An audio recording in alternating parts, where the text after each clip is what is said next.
Good morning. This is day 13 of our gratitude meditation. So I appreciate you being here. Happy New Year, everybody. Happy New Year. Happy New Year.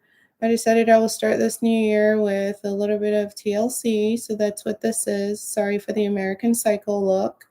But but this is where we are. This year is a year of abundance. So I want everyone to kind of get into their receiving energy. So in a way, I'm showing you like what this year is bringing, and by me doing this, because what this year is bringing is a lot of abundance, a lot of manifestations. And manifestation is feminine energy, right? We don't talk enough about this. So, manifestation is feminine energy, manifestation is receiving energy, manifestation is welcoming energy. It's energy that says, I'm available to receive. Manifestation, for your manifestations to come true, you have to be willing to transition into this feminine energy that says, I'm available to receive, okay? It's not enough to want something. A lot of people think, oh, to manifest, what I need to do is say that I want something. I want this thing, and then I'm gonna get it because that's all I'm focusing on. Like, yeah, wanting something and focusing on it is great. However, there's some key components of that need to go along with that energetically. And when I talk about healing, this is what I talk about is energetic work. Some key components of that need to go along with that intention are number one, making sure that your energy is compatible with your requests. Okay, so your energy has to be an energy that matches with that request. As an example, let's say you want to manifest better health for this year. Let's say that's your goal. I want better health. I want to manifest better health. Well, somebody who wants to manifest better health is somebody that needs to live as if they are currently healthy. Okay. Someone who wants to manifest better health is someone who needs to live as if they are currently healthy. So, abundance, health is part of abundance. You may have heard people say health is wealth, is because health is about abundance. Okay. Health is about abundance. That's why we say health is wealth. And those of you who don't know what I mean, anybody that's living with a chronic illness knows that staying healthy is quite expensive. When you're living with a chronic illness, you have to see several providers, several doctors, you have to have lab work, you have to have this, you have to have x-rays, you have to have blood work, then the symbol of this. So not having to tend to your health because something has gone wrong is definitely a reflection of you living the good life. Okay. So when we're talking about abundance, hi, happy new year, Rochelle. Thanks for being here. And happy new year to everybody. Happy 2024. Those of you that are just joining in, I'm so happy that we all survived and that we made it and that we're here. And again, I apologize for this look, but I wanted to start this new year in the energy of abundance, and I want to encourage you to do the same, and that's why I'm doing this. I'm showing you guys what I know to be true. Okay, what I know to be true is that abundance is a lot of things. It's health, it's wealth, it's money, it's love, it's comfort. Abundance is ease, abundance is gentleness, it's receiving, it's satisfaction. In order to be able to manifest abundance, we need to be in an energy that matches that. So, in other words, if you want to manifest abundance, you can't be somebody that is highly stressed. You can't be somebody that is highly angry. You can't be someone that is highly frustrated. Things you guys feel like in the life. You can't be somebody that is, you know, whose energy is an energy of abundance. Energy of abundance is energy of ease. It's energy of I'm ready to receive. It's energy of I'm content. And I'm grateful because the universe takes care of me. That's what the energy is. So before you get the things that you're wanting, you have to have this energy already. And having this energy already allows the thing that you want to come.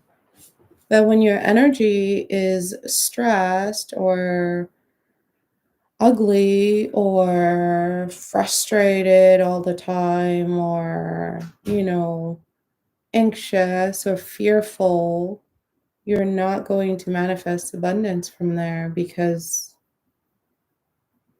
the energy that you're exhibiting does not match what you're trying to manifest. And ultimately, at the end, the energy you're exhibiting will take precedent. Okay?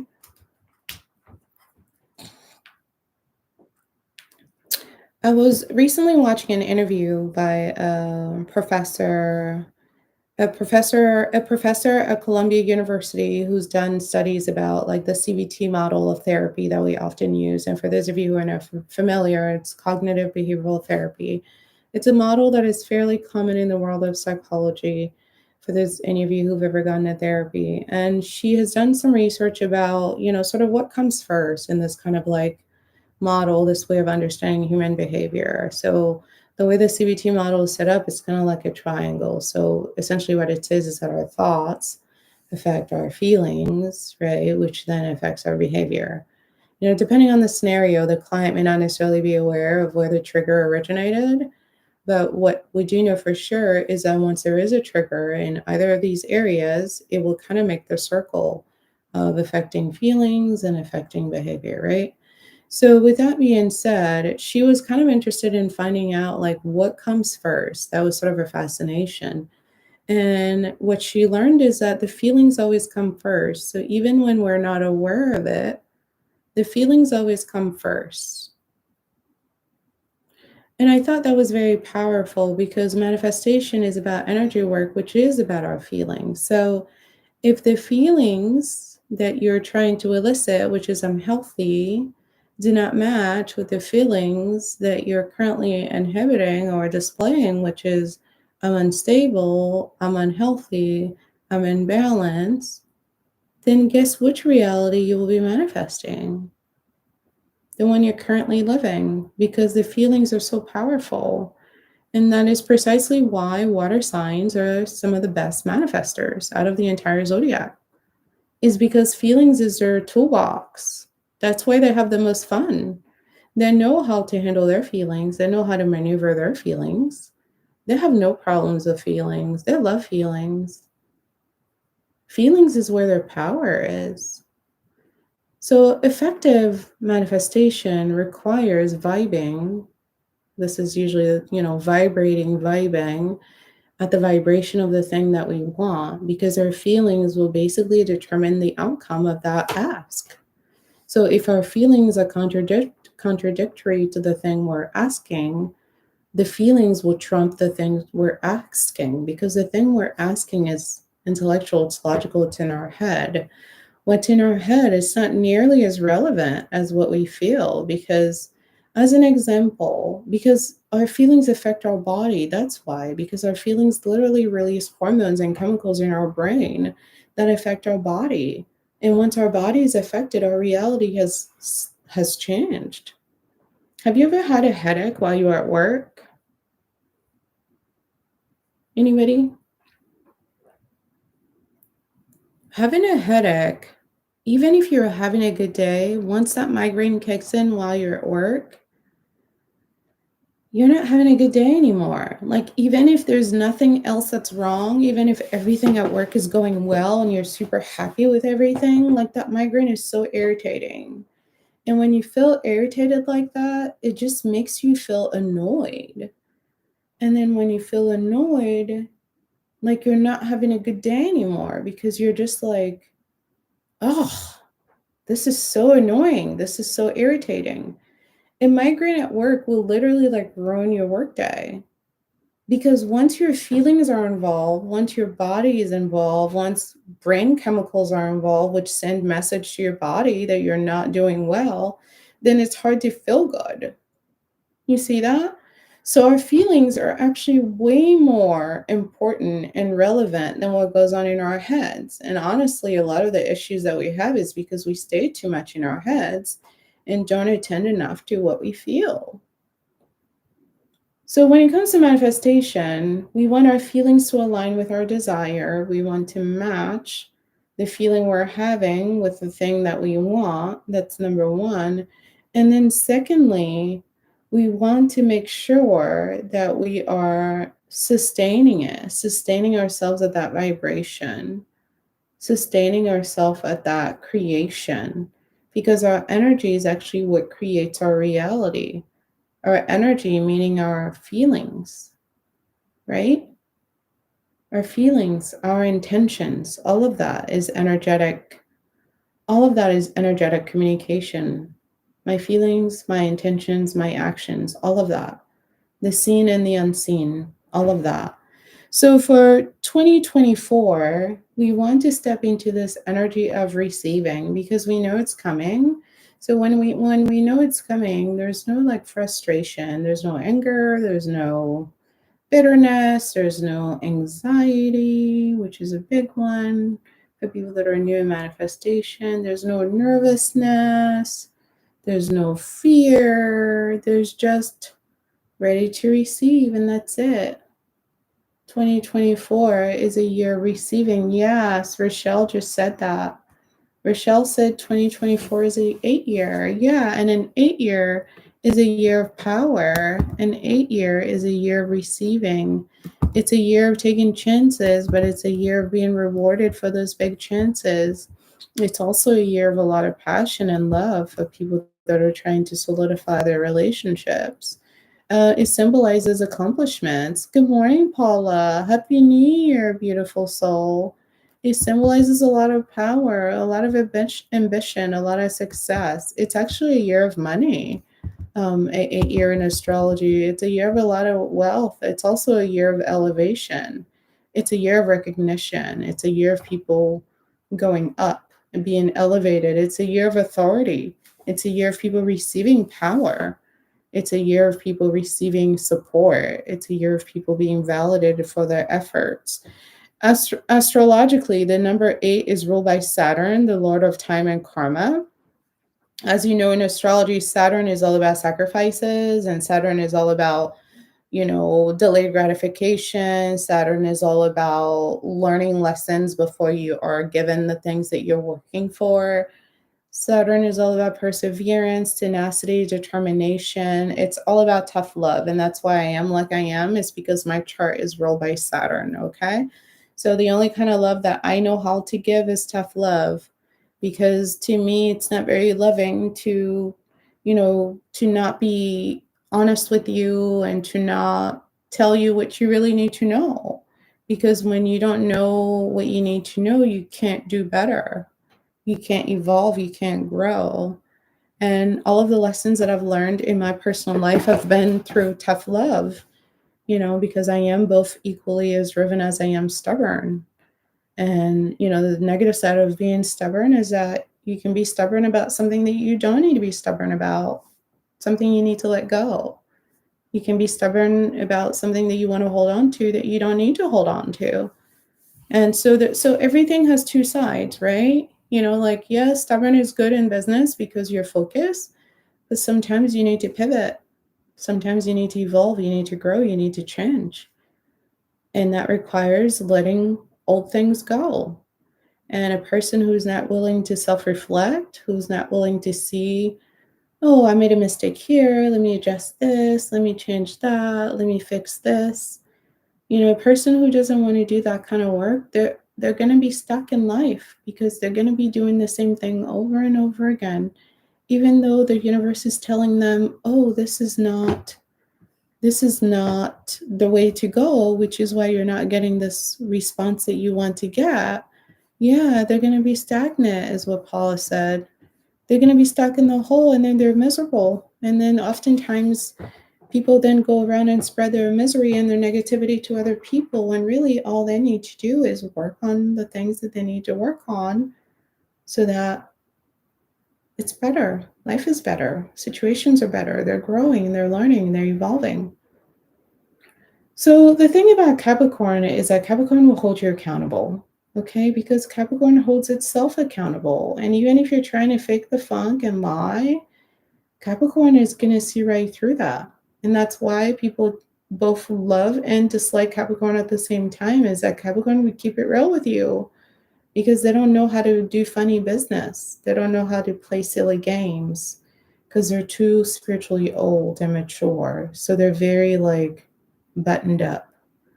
So this year is going to bring in all of your manifestations if you're willing to be in this energy of receiving. And that's really what the work is. The work is fighting the negativity, fighting the, self-deception, fighting the lies that we tell ourselves about who we are, fighting the fears, fighting, the self-doubt, fighting the imposter syndrome and realizing that you are who you say that you are because you are from the celestial realm. Like you were a star before you came to Earth, right? Your late friend was a Capricorn and you called him a walking stress ball. That's too funny. Yeah, Capricorn is very serious as a zodiac sign. They take life very seriously. Because of that, they take almost everything seriously. As a matter of fact, speaking of Capricorn, I was watching the ball drop yesterday on CNN, and Andy Cohen was on CNN with his friend Anderson Cooper. And now, for those of you who know about pop culture, those two are best friends. They've been best friends for many, many years. And this is a great test study. Anderson Cooper is a Capricorn. And if you don't believe that he's a Capricorn, just Google his life story, okay? Just go ahead and Google his life story so that you can understand what I mean when I tell you that when we get towards this year are about karma. So I think the only people that are going to be suffering this year are going to be the people who didn't do what they needed to do last year. The people that didn't rebalance the scale last year, the people that were riding high on their ego, and the people that were riding high on their self-centeredness, on their selfishness, and like the people that were drunk with power, but it was power not rooted in anything like divine or good or kind. These people are going to get severely humbled this year. Okay. So there's a huge humbling coming for the people who the universe has been trying to get to all of last year about rebalancing the scale. So they're going to be dealing with that this year. And actually, the beginning of this year has a lot of Capricorn energy. And I will be talking some more about what we can expect this year. Now that I've started this Astrology Weekly YouTube platform as well as podcasts, I'm going to be getting more into predictions. So you guys can follow that account on YouTube. It's called Astrology Weekly, where every week I go on there and I talk about what you can expect in astrology. And I also have a podcast if you rather listen on Spotify. I'm going to be putting out one today so that we can work, we can talk about what to expect for the month. That's one thing I'm going to also be doing, is that I'll be giving you an update of what to expect for the month in terms of transits, in addition to the weekly podcast that I do. So I'm excited about that. This first one is going to be something that I work on this week. So this Capricorn energy isn't leaving us, even though it's been dominating really astrology since like 2008 is when it really, really got bad. But 2017 is when it really started. So there's a lot of purging that needed to happen last year, and that's why it was so hard. But most of us did our work. Most of the people that I've seen have said that, it was hard, it was tough, it was difficult. So that means people have been doing their work. So the only people that are going to suffer are people who haven't. But if you've been doing your work, this is going to be a great year. The symbolism with the number 8 is really a lot of warm feelings. It's a lot of passion. It's a lot of love. It's a lot of support. It's a lot of manifestations coming in. Last year was all about introspection and reflecting on, who we are, what we want to do, what we need to break free of to become better. This year is about stepping into our power because now we know who we are, we know what we are, we know what we want, and we're ready to just live with that, to be living that truth. Okay. So I wish you all a lot of love, joy, happiness, and success. And I am certain this year is going to bring a lot of manifestations for many of you.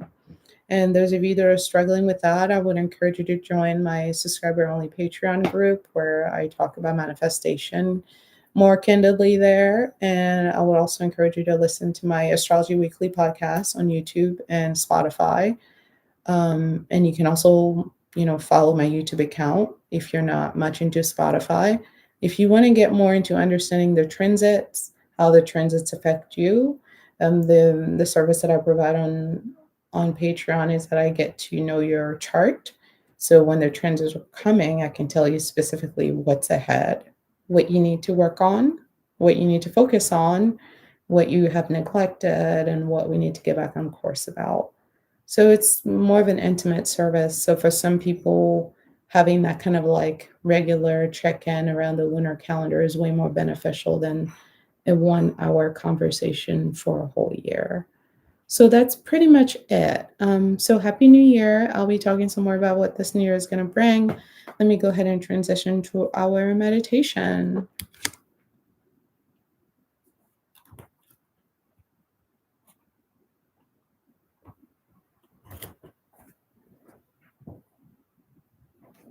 I think this is good and dry. Very nice. Sorry for scaring you. All right, here we go.